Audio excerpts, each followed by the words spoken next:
বৃহস্পতিবার প্রকাশিত হলো উচ্চ মাধ্যমিকের ফল। আর এই ফলাফলের নিরিখে প্রথম 10-এর মধ্যে 64 জনের মেধা তালিকায় মালদা থেকেই ঠাঁই পেল দুই পরীক্ষার্থীর। তাদের মধ্যে একজনের নাম অরিত্র সাহা, বাড়ি মালদা শহরের ঝলঝলিয়া দেশবন্ধু পাড়া এলাকায়। সে মালদা রামকৃষ্ণ মিশন বিদ্যালয়ের বিদ্যামন্দিরের ছাত্র। সে বছর সেখান থেকেই উচ্চ মাধ্যমিক পরীক্ষা দিয়েছিল। বৃহস্পতিবার উচ্চ মাধ্যমিকের ফল প্রকাশের পর অরিত্র প্রথম 10 জনের আর 64 জনের মেধা তালিকায় রাজ্যে জায়গা করে নেয়। রাজ্যে সম্ভাব্য অষ্টম স্থান অর্জন করে সে। তার প্রাপ্ত নম্বর 489, অর্থাৎ 97.8%। আর এই নম্বর পেয়ে অরিত্র রাজ্যে অষ্টম এবং মালদা জেলায় প্রথম স্থান পেয়ে পরিবারবর্গ সহ স্কুলের নাম উজ্জ্বল করেছে।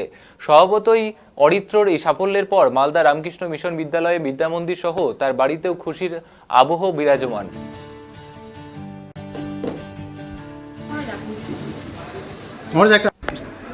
যথেষ্ট ভালো। কত নম্বর পেয়েছো টোটাল তোমার? আমি পেয়েছি 489। স্ট্যান্ড করেছো?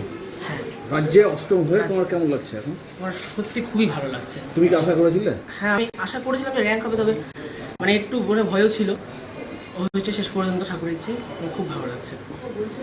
এমনি কি নিয়ে পড়াশোনা করতে চাও? আমি যেই দিয়ে আমি হচ্ছে অ্যাস্ট্রোনমি নিয়ে পড়াশোনা করছি, স্পেস নিয়ে। আচ্ছা, আর মা হচ্ছে প্রাইমারি স্কুলের টিচার, আর বাবা হচ্ছে ব্যাংকে আছে। দিনে দিনে একটা রেগুলার চেষ্টা করতাম যে 6 থেকে 7 ঘন্টাটা ক্রস করুক, কোনো দিন সেটা বেশি কম হতো। রেগুলার মাধ্যমিক কত ছিল? মাধ্যমিক আমি পেয়েছিলাম 671। 671 র্যাঙ্ক করেছিলে? না, মাধ্যমিক আমি র্যাঙ্ক করিনি। আমাদের এবারে উচ্চ মাধ্যমিক এই বিদ্যামন্দির থেকে 101 জন ছাত্র পরীক্ষা দিয়েছিল, পরীক্ষা বসেছিল। সকলেই প্রথম বিভাগে পাস করেছে। সেখানে 90% অ্যাভাব পেয়েছে 37 জন, আর 75% অ্যাভাব পেয়েছে 98 জন।